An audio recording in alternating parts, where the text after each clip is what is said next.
Joining the Superhome movement's been great for business, not only because what I want to do is educate clients, help educate our staff, educate the subcontractors around us, but of course that is the end goal, is creating better homes and healthier homes for people to live in.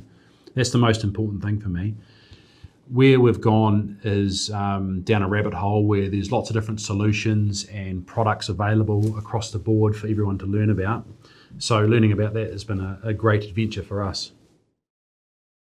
It's actually bringing mindset into how can we make these things better, as well as the affordability and design aspects of it, and just making people aware that you don't have to build big, giant, cold, leaky boxes all the time. You can make your design amazing.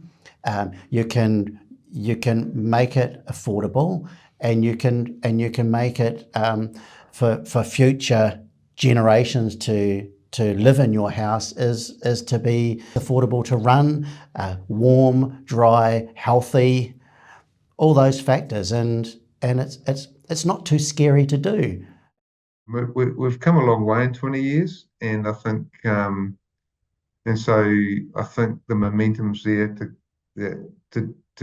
do things better, and by and large, new people, clients, as well as people in the trade, both understand that it's important to do things better now. You know, there's enough momentum that enough people understand that it's really a good idea to do these things. And there's also data now to say, well, you know, if you do have a really well insulated and well designed home, your heating costs are going to be less, your level of comfort's going to be better. You know, you're probably going to be spending less money on winter pills to keep you feeling well, you know. I mean, imagine going into a home and you go, the ambience of the house is just, it captures you, because it's the warmth that's coming up from the concrete, the silence around the house, and to know that that's all free every day. Oh. You get these clients who have the time, they're taking the time to understand, they recognise the code is not sufficient. They want to build above it because they realise there's a better world out there. But they also know that at the moment, to do that, they're going to have to put some time into education and understanding.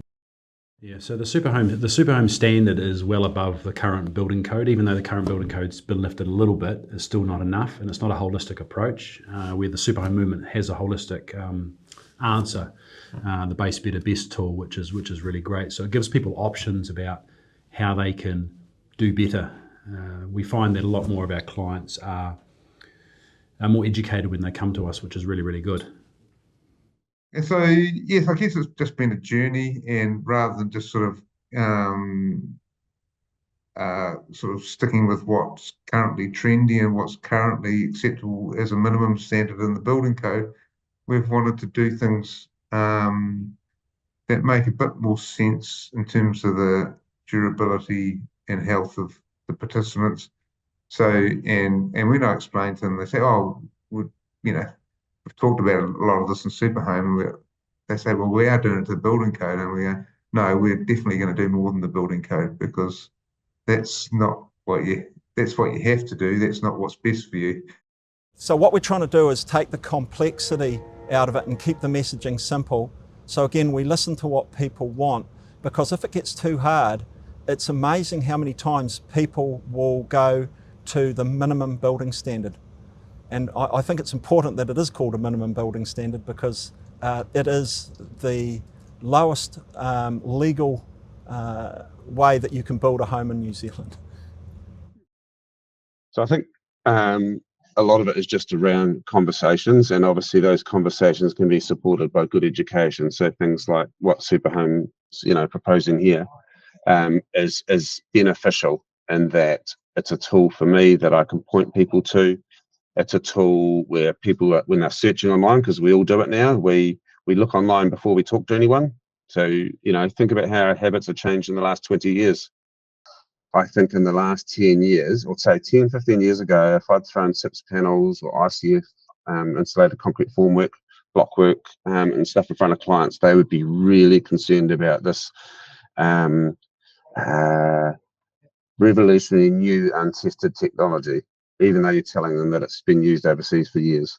Now they're coming to me and saying, I would like to use this product. And I'm just like, hallelujah.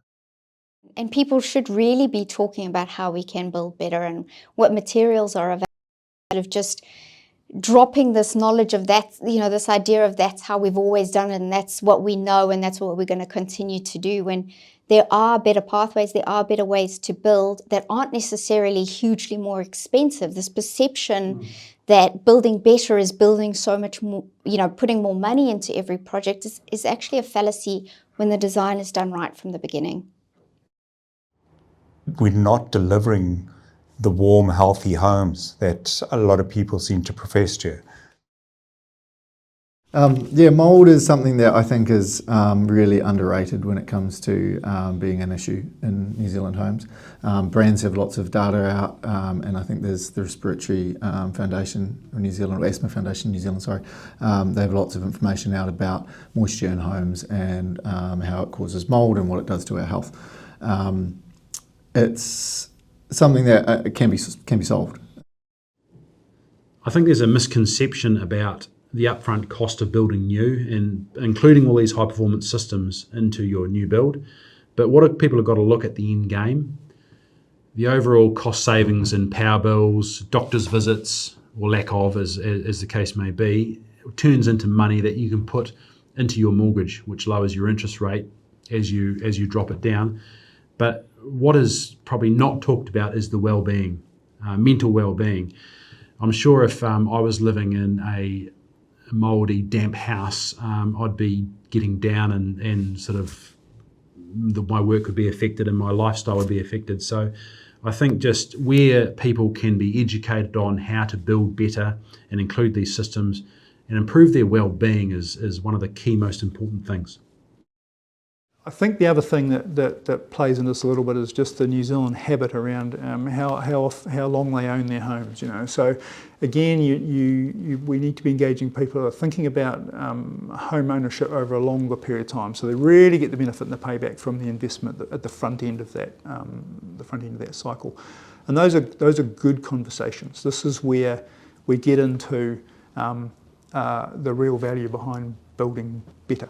Everyone understands it intuitively in terms of reduced energy costs and better health and less moisture in the home and all those sorts of things. But at the end of the day, everyone's borrowed some money. They've got to make some decisions.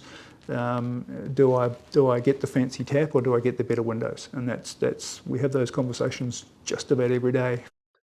From a design point of view, there are opportunities where we can give clients so much more for very little effort. Dealing with that tactile, dealing with that visual, dealing with that calm, dealing with the noise. Life's not slowing down at all. We're only ever getting busier by the looks of it. So, what can we do through the built environment that actually brings calm